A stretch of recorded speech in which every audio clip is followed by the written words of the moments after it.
But at this point in time, it does not make sense for the Russians to agree to a ceasefire, and they're not agreeing to a ceasefire. They're agreeing to it only in principle. So recently, John Mearsheimer, one of the greatest minds in foreign policy as far as I see it, went on Judge Napolitano's podcast and talked about this new ceasefire arrangement between Ukraine and Russia, which Russia said they agree with in principle, but not in terms of the tangibles, and more discussions are needed.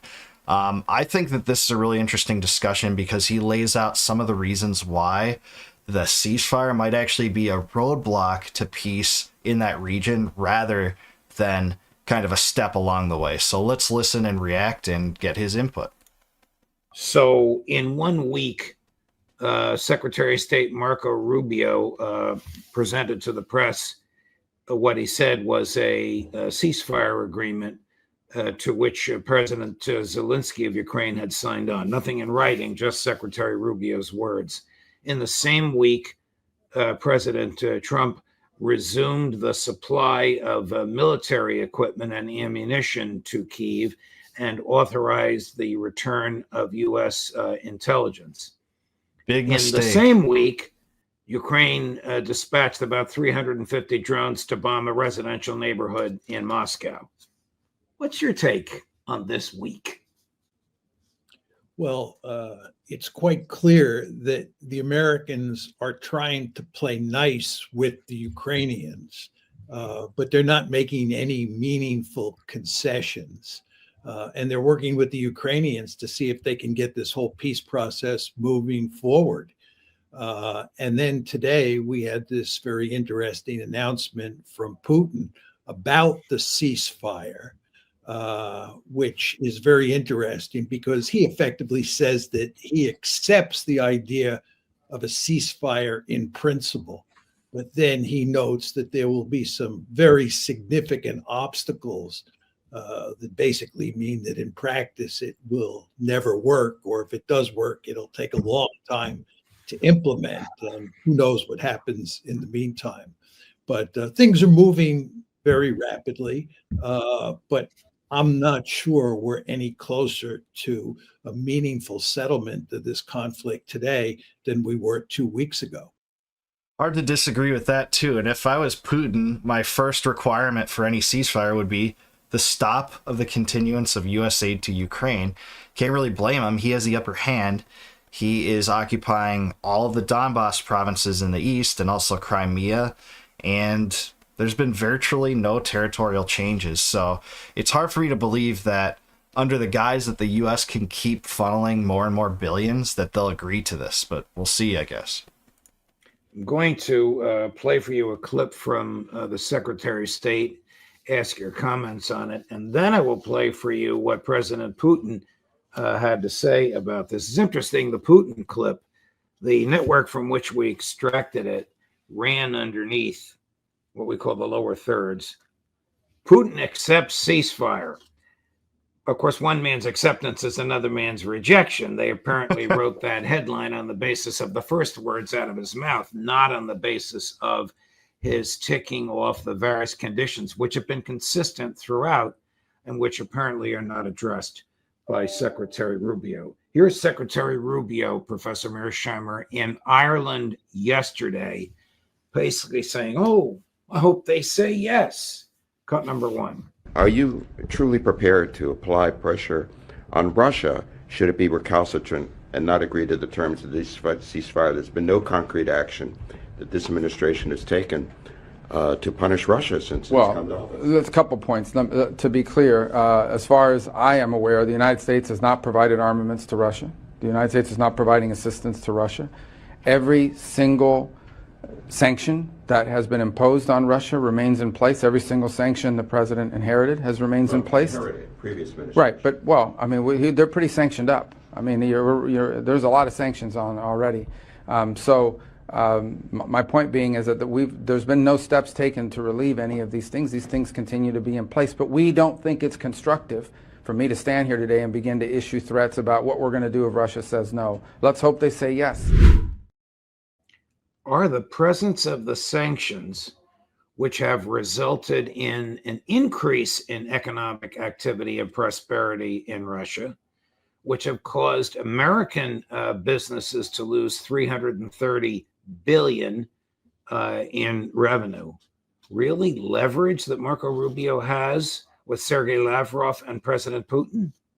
Not really. As you say, the Russians have basically beaten the sanctions. There are all sorts of people who will say that at the end of this year, the sanctions will finally kick in and bring the Russians to their knees. But they've been saying this for the past 2 years. Yeah, Douglas McGregor said something similar. They have worked around the sanctions regime, and the sanctions mostly particularly hurt middle and lower class people in Russia from getting, food and supplies. It doesn't really hurt the regime as much. Maybe a little bit, but the regime actually uses the sanctions as a propaganda scheme to blame the US and continue the war. It's how they drive a lot of the public support for it. So it's hard to believe that that's true. The fact is the sanctions have not worked.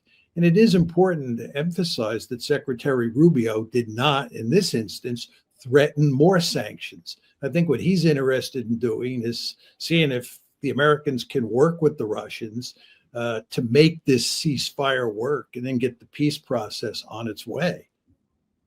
Here's President Putin.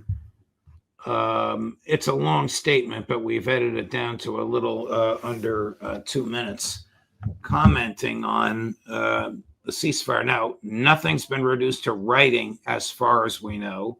The communications to the Russians, as far as we know, have been public communications, which we've all seen, like this one. And you'll chuckle, I think, at the lower third saying Putin accepts ceasefire, but I'd like your thoughts on it. Chris, cut number 16. So how are they going to use these 30 days? Are they going to use it in order to continue the forced mobilization in Ukraine, in order to supply weapons to those areas, in order to newly mobilized units to undergo training, or none of this is going to happen? Then we have a question. How are we going to resolve the issues of control or verification? How can we be guaranteed that none of this is going to happen in the future? How are we going to control this? I think on the level of common sense, everyone understands this. This is a very serious question. Who is going to give orders to cease fire? And what is the value of these orders? Can you imagine about 2,000 kilometers? Who is going to determine who and where violated this agreement? That's an area of 2,000 kilometers. And then who is going to blame who? The violations of this agreement. All of these are questions that need to be thoroughly studied on both sides. So the idea in itself is correct and we support it, but there are questions that need to be discussed. I think we need to discuss this with our American partners. Maybe we need to have a call with President Trump and discuss this. But the idea in itself to stop this conflict in a peaceful way, that's something that we support. Start with Secretary of State Rubio. Is the United States a true neutral mediator here? Because in my view, and I suspect in yours, the U.S. is a co-belligerent, which started, promoted, provoked, and financed the war against Russia. The primary belligerent that has used Ukraine as a pawn on a chessboard since the 90s, since it overthrew the Yanukovych government, inserted its own, put missiles that are dual purpose along Ukraine-Russia's border, etc. There were so many ways in which the U.S. acted as the belligerent. Yeah, there's no question. The United States and Ukraine, or more generally, the West and Ukraine, are at war against Russia. The idea that we're a third party or a mediator is not a serious argument. And it's clear that President Putin is not interested in giving the Ukrainians 30 days in which to regroup. One would think Secretary Rubio, an inexperienced diplomat, but a person familiar with American foreign policy and the intelligence community from his years in the Senate on the Senate Intel Committee, would know that. I think that Secretary Rubio knows what's going on here. He's not a fool. And I don't think that President Trump is fooled by what's going on here. Look, the fact is that Putin is in the driver's seat because the Ukrainians are losing on the battlefield and we have no way of rescuing the situation. So it's in Putin's interest to present an image of a reasonable statesman who talks in very judicious terms and wants to do everything he can to facilitate peace and go along with some sort of ceasefire if we work out the terms, while at the same time playing hardball. He'd be a fool not to play hardball, but he wants to have the velvet glove over the mailed fist. And this is exactly what's going on. So but the U.S. has no veiled fist, does it? The U.S. has no leverage with Russia. No, my point is he has the mailed fist and he's putting the velvet glove over the mailed fist. This is what you see when you listen to Putin talk. He goes out of his way to sound reasonable, and he'd be foolish. Okay, I misunderstood you. I thought you said Senator Rubio has the velvet glove over the mailed fist. No. You're saying President Putin does. Fully understood and totally accepted. But Rubio has no cards to play. That's correct. We have no cards to play. We lost the war.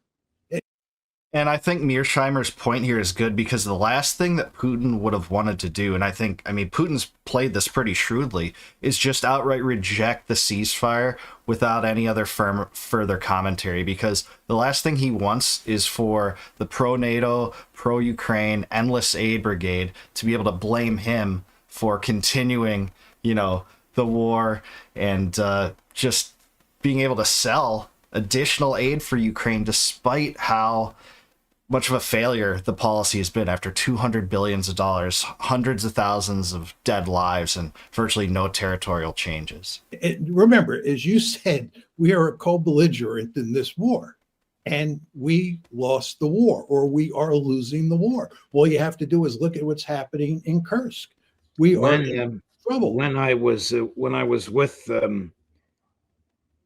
Foreign Minister Lavrov on Monday, off the record, afterwards, in small talk with him, I said, "What are the chances of you people agreeing to a ceasefire?" And he said, "Why would we do that?" And he's right. They're close to a triumph, at least in terms of the territory that they seek, are they not? Yes, but the smart thing for them to do, and this is what they're doing, is saying they accept the idea of a ceasefire in principle.